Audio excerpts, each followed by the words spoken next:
Sir, language is the new hot topic in town. जैसे ही अमित शाह जी ने बयान दिया कि it should be accepted as an alternative English की तरफ से, तो ये जो ट्विटरटीज़ हैं और ये जो फेमस आर्टिस्ट हैं अजय देवगन और सदीपा, कंट्रोवर्सी हो गई है इनके बीच में, काफ़ी चर्चा का मुद्दा है। तो is language new debate in India? देखो, language is not a new debate, ये तो प्री इंडिपेंडेंस भी डिबेट है। देखो, आज अनफॉर्चुनेट पार्ट ये है कि हम इंग्लिश, जब अगर हमें इंग्लिश में कम्युनिकेट करना है, हम उसको अपने ऊपर इम्पोजिशन नहीं समझते, पर हिंदी को हम इम्पोजिशन समझते हैं। It should not be seen as an imposition, it is seen as a way to integrate. Ajay Devgan ji शायद अपनी बात अच्छे तरीके से नहीं रख पाए, बट फैक्ट ये है कि आज रफली 60% लोग फ्लुएंटली हिंदी बोल पाते हैं अक्रॉस इंडिया। मैं आपकी अपनी बात करूं, अब हमारी मदर टंग पंजाबी है जी। तो अगर हमें हिंदी बोलनी पड़ती है, क्या हम ऑफेंडेड फील करें? No, it is a way to communicate. अगर एक बंदा मेरे को मिल रहा है जो दूसरी स्टेट से है, why should I force him, और फिर इंग्लिश मैं अपने ऊपर भी फोर्स करूं और उस पर भी फोर्स करूं, which is any way the language of people who ruled us, who exploited us for good 200-300 years. So why should I tell कि भाई हम इंग्लिश में बात कर लेंगे? बिकॉज ये मैं हमेशा बात करता हूँ, हमारा ना colonialism हमारे दिमाग से अभी गई नहीं है। हमें अभी भी लगता है इंग्लिश इज ओके। और देखो, पहले ब्रिटिशर्स की डिवाइड एंड रूल पॉलिसी थी, अगर आपको इंटीग्रेट करना है थ्रू इंग्लिश ही करना है। अदरवाइज अगर नॉर्थ इंडिया की लैंग्वेज आपके ऊपर आती है, क्योंकि वो हमें तोड़ के रखना चाहते थे, तो आप उसको आपके दिमाग में एक ऑफेंसिव चीज़ माना गया, इम्पोजिशन माना गया। तो इस माइंडसेट से it is a way to integrate. उस दिन नवाजुद्दीन, हम मूवी इंडस्ट्री की बात, नवाजुद्दीन सिद्दीकी की मैं एक इंटरव्यू सुन रहा था, वो कह रहे थे कि साउथ में लोग अपनी लैंग्वेज में बात करते हैं, डायरेक्टर हो, प्रोड्यूसर हो, एक्टर हो, उनको समझ आती है बात। वेरी गुड, आप अपनी लैंग्वेज में बात करो। एडिशनल लैंग्वेज सीखनी है, हिंदी सीख लो। अगर आप किसी दूसरी स्टेट के आर्टिस्ट आपके पास आते हैं, इंग्लिश भी सीखो, English is also good language. कोई बुरी नहीं होती, पर उसका पर्पस होना चाहिए जोड़ने का। आज हमें इतने बड़े देश को, जितनी डाइवर्स सेट है, जोड़ना है, तो हम रेदर जो यहाँ की भाषा है उससे जोड़ें। सेकेंडली उन्होंने बोला कि हमारे यहाँ पे सारे लोग इंग्लिश बोलते हैं, कि you are not getting it, it should be done like that. वो कह रहा है कि जो एक आर्टिस्ट है जिसको नहीं इंग्लिश आती, जो हिंदी समझ पा रहा है, ज़बरदस्ती उसको इंग्लिश सीखनी पड़ती है। इंग्लिश सीखो, आपको इंटरनेशनली भी काम करना है, बट हिंदी को इस तरह से ना दिखाया जाए कि ये इम्पोजिशन है। ये जो कुछ एक्टर्स हैं जिनका, और देखो ऐसा नहीं कि ऐसे बाय एक्सीडेंट हो रहा है, इसके पीछे कई सालों की जो नरेटिव बनाया गया है ब्रिटिशर्स ने, यूरोपियंस ने, कि हमारे देश, क्योंकि अभी हम निकल रहे हैं, अभी तो 75 साल हुए हमें आज़ाद हुए, तो हमारे अंदर ये इनकलकेट किया गया कि आपने एक दूसरे को अलग देखना है और दूसरे की किसी भी बात को स्वीकार नहीं करना। तो मेरे को ये लगता है कि ये एक भाषा हो सकती है हमें जोड़ने की, इसको इम्पोजिशन की तरह देखा ही ना जाए। और ऐसा थोड़ा है हर रोज अपनी जो मातृभाषा है, तमिल है, उसमें बात करो। मैं एक वैसे ही हाइपोथेटिकल एग्जांपल आपको देता हूं। लेट्स सपोज कि 70% लोग या 65% लोग, जैसे 82% लोग हिंदी समझ पाते हैं आराम से इंडिया में, अगर 82% लोग तमिल समझ पाते और फ्लुएंटली 60% लोग तमिल बोल पाते, राइट, ये एक सबसे वाइड स्प्रेड लैंग्वेज होती है। और हम पंजाब से, हम पंजाबी बोलते हैं, तो क्या हमें ऑफेंस लेना चाहिए था कि क्योंकि ये एक सबसे कॉमन डिनोमिनेटर है, तो क्या हमें ऑफेंस लेना चाहिए था कि तमिल भी हमें सीखनी पड़ रही है? Why not? Tamil is a great language. अगर हम उससे सीख के हम एक नेशनली इंटीग्रेट हो रहे हैं, आप भूल जाओ कि आज हिंदी है हिंदी, इसमें हिंदी का क्या कसूर है?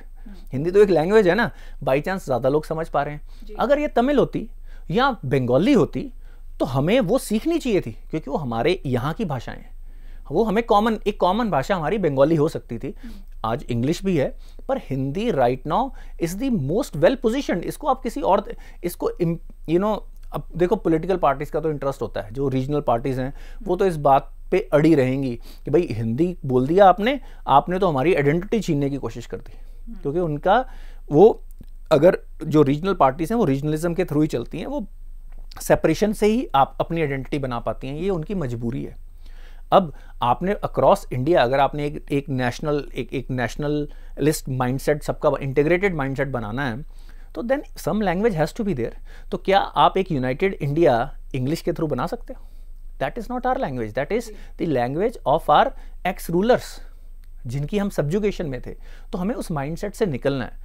मैं कहता हूं कि तमिल, बंगाली, अगर बाई चांस, देखो फैक्ट्स चेंज नहीं किया जा सकते, अगर वो इतने वाइड स्प्रेड होती तो हमें हंस के, हम घर पे जितनी मर्जी पंजाबी बोलें और रोज़ बोलें, पर एक दूसरे स्टेट से बंदा आया है, उससे अगर हमने कनेक्ट करना है तो उसको रदर एक हमारे लैंड की भाषा, उससे क्या है हम अपनी आइडेंटिटी बना पाएंगे, हम अपने आप को एक जो प्राउड है बीइंग पार्ट ऑफ इंडिया, जो आज अभी भी लैकिंग है, क्योंकि हमें लगता है कि वट एवर यूरोपियन सिविलाइजेशन जो हमें बता के गई है वो बेस्ट है, और वो अगेन वो एक्सीडेंटली नहीं हुआ है, उन्होंने बहुत एफर्ट लगाया है।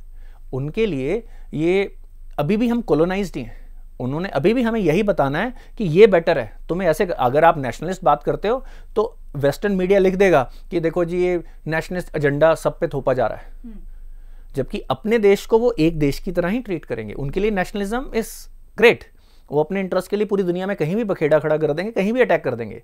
पर अगर आप कह रहे हो कि हमें देश इकट्ठे होके और मजबूत होकर चलना है, तो इसका मतलब वो क्या नैरेटिव क्रिएट करेंगे कि भाई एक सेट ऑफ पॉपुलेशन दूसरी सेट ऑफ पॉपुलेशन को दबाने की कोशिश कर रहा है। वो ऐसा ही नैरेटिव बार बार क्रिएट करने की कोशिश करेंगे। अब हमें अपने नैरेटिव क्रिएट करने हैं, तो भाषा को सिर्फ भाषा की तरह लिया जाए।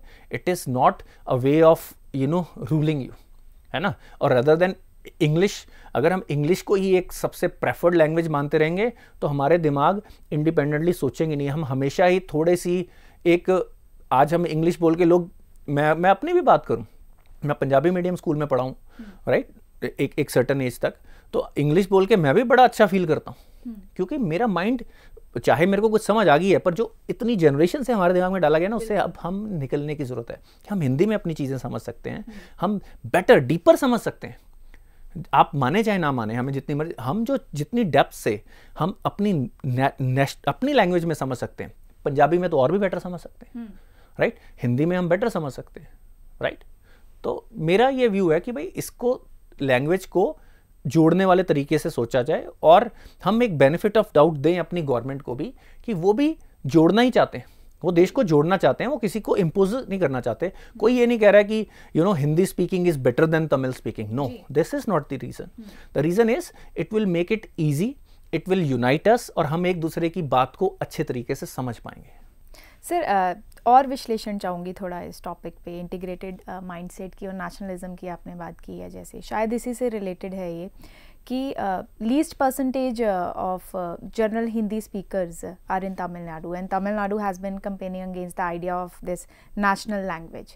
और ज़्यादातर स्टेट्स हैं सर जो नॉर्दर्न और सेंट्रल इंडिया की, वो हिंदी बोलना पसंद करती हैं, लेकिन सदर्न और नॉर्थ ईस्टर्न स्टेट्स हैं वो हिंदी बोलना पसंद नहीं कर सकती। So what is the idea behind the idea of national language? Look, देखो, पहली तो बात आपने बोला तमिलनाडु पसंद नहीं करता, दैट इज़ रॉन्ग। तमिलनाडु में ये नैरेटिव बनाया गया है इतने सालों से कि भाई आप अगर हिंदी बोलोगे तो इसका मतलब आप अपनी आइडेंटिटी लूज़ कर रहे हो। पहले तो उस नैरेटिव से हमें हटने की ज़रूरत है। और हमारे जो मूवी स्टार्स हैं उनको भी जस्ट बिकॉज कुछ शॉर्ट टर्म फैंस गेन करने के लिए ऐसी बातें नहीं करनी चाहिए जो लोगों को डिवाइड करें। और चाहे नॉर्थ ईस्ट है चाहे ये है, तो एक कॉमन लैंग्वेज तो बनानी पड़ेगी। और अगर बच्चे एक और लैंग्वेज सीख लेते हैं, क्या वो तमिल भूल जाएंगे? आपने हिंदी सीखी है, आप अभी इतनी फ्लुएंटली हिंदी में बात कर रहे हैं, तो क्या आपको पंजाबी भूल गई? सो हमें इसको इस तरीके से देखना है कि ये लैंग्वेज हमें जोड़ रही है। और सर्टन रीजन्स में, देखो, हिस्टोरिकल पर्सपेक्टिव है इसका कि जब मैसूर प्रेसिडेंसी बनाई गई, वहाँ के पॉलिटिशियंस को एक सेपरेट, ताकि वो नेशनल इंडिपेंडेंस मूवमेंट से थोड़ा कटे रहें, हालांकि उन्होंने भी देश के इंडिपेंडेंस में बहुत फाइट की, ये उसके लिए ये हमारे अंदर डिवाइड एंड रूल वाली स्ट्रेटजीज के कारण आ गया है। फिर दूसरी बात, आज से आप 100 साल पहले इतनी इंटीग्रेशन होती नहीं थी, लोग कहाँ ट्रैवल करते थे, कहाँ पे ऐसे मोड्स थे कि आप हमेशा बात करेंगे। आज इसकी ज़रूरत भी है। सेकेंडली, अगर हमें अपना एक इंडिपेंडेंट इंडिया बेस्ड माइंडसेट बनाना है और नरेटिव बनाना है, तो हमें एक लैंग्वेज, आपकी टीम जब बाहर ट्रैवल करती है, राइट, अलग अलग स्टेट से, अलग अलग बैकग्राउंड से लोग आते हैं, उनको क्या जोड़ता है? हिंदी जोड़ती है, इंग्लिश नहीं छोड़ती है। जब उन्होंने एक स्ट्रेटजी बनानी है कि जो दूसरी टीम को ना पता चले, वो हिंदी है। मेरे को लगता है हिंदी को पहले तो एक जोड़ने वाली और एक रेवर्ड लैंग्वेज की तरह देखना चाहिए। जब तक मीडिया में ये नरेटिव चलता रहेगा, इसको शक की नज़र से देखा जाएगा, तब तक लोग कैसे एक्सेप्ट करेंगे? आप जब बता रहे हो कि शायद आपकी आइडेंटिटी चले जाए, पक्का ना भी हो, तो बंदा बोलेगा मैं क्यों गवाऊं, उस पर रिस्क ही क्यों लूं, जबकि ऐसा कुछ है ही नहीं। इसके पॉजिटिव्स ही पॉजिटिव्स हैं, इसके कोई नेगेटिव नहीं है। अगर कोई कह रहा है कि इससे तमिल आइडेंटिटी या नॉर्थ ईस्टर्न आइडेंटिटी, हम नॉर्थ ईस्ट में भी अलग अलग स्टेट्स हैं, हम उनको, क्योंकि अभी तक ऐसे देखते हैं, आज हमारे हमारी गवर्नमेंट नॉर्थ ईस्ट को भी इंटीग्रेट करने में पूरा जोर लगा रही है, उससे बेनिफिट ही हुआ है, वहाँ पे जो अनरेस्ट हैं वो कम ही हुए हैं, राइट। तो हमें एक इंटीग्रेशन तो करनी है, राइट, इसके कोई नुकसान नहीं है, इसके बेनिफिट हैं। आप अपनी कोई ना भाषा लूज कर रहे हो ना आइडेंटिटी लूज कर रहे हो। ये क्वेश्चन ही जब आते हैं, क्योंकि इसमें हम लोगों की भी गलती नहीं, हमें भी 150 सालों से यही सिखाया गया कि सोचो कि अगर हिंदी आई तो क्या आप पंजाबी नहीं रहोगे, क्या आप तमिल नहीं रहोगे, ऐसा कुछ भी नहीं। तो हमें इस अजम्पशन को ही, अजम्पशन ही गलत है, इस अजम्पशन को खारिज करने की जरूरत है इस वक्त। So thank you so much for your views sir. ऐसे ही इंपॉर्टेंट और मीनिंगफुल डीप एनालिसिस के लिए जुड़े रहिए हमारे चैनल के साथ, and do not forget to subscribe to our channel and download our app.